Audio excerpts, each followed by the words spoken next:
Faustine Bollaert est une femme de pouvoir. À la tête des audiences de France 2 chaque après-midi avec Ça commence aujourd'hui, elle est également la précieuse conseillère de son écrivain de mari, Maxime Chatham.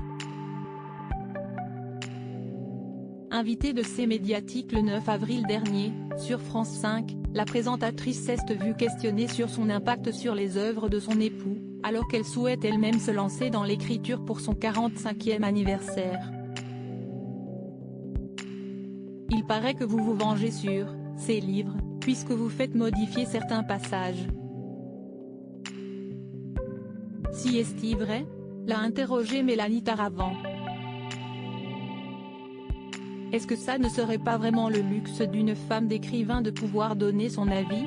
Je peux vous dire que quand il retire une phrase parce que je lui dis j'aime pas, je suis très fière, a ainsi répondu l'animatrice.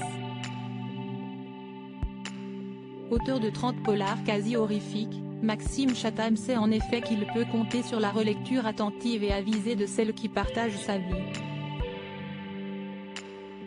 Je lui fais rajouter des phrases, notamment sur des scènes amoureuses parce que ce sont des thrillers, mais quand il y a deux héros qui finissent par faire l'amour, je lui dis, tu ne peux pas leur faire l'amour une demi-page et expliquer son autopsie 6 chapitres plus loin pendant 18 pages, a détaillé avec amusement Faustine Bollaert sur la 5, qui s'est réjouie d'avoir réussi à influencer le style de son homme au fil des années.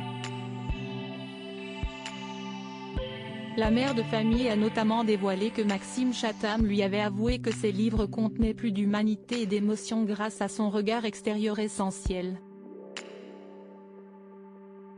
Supérieur à Faustine Bollaert, découvrez son évolution beauté, sujet qui devrait inspirer Faustine Bollaert pour son futur livre à travers son mariage avec Maxime Chatham, mais surtout grâce à son travail d'écoute sur Ça commence aujourd'hui. Faustine Bollaert a pris le goût du récit et du témoignage.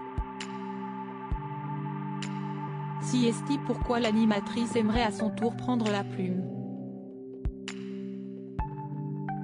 Quand vous écoutez des gens, il y a une espèce de contrat moral où je me dis que moi aussi ça serait bien que je livre certaines choses.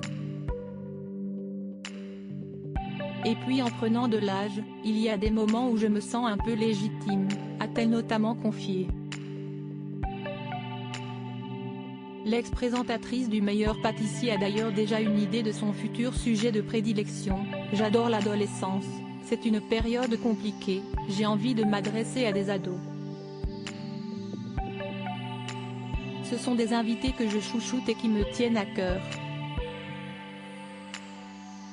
Crédit photo, capture d'écran C Médiatique France 5.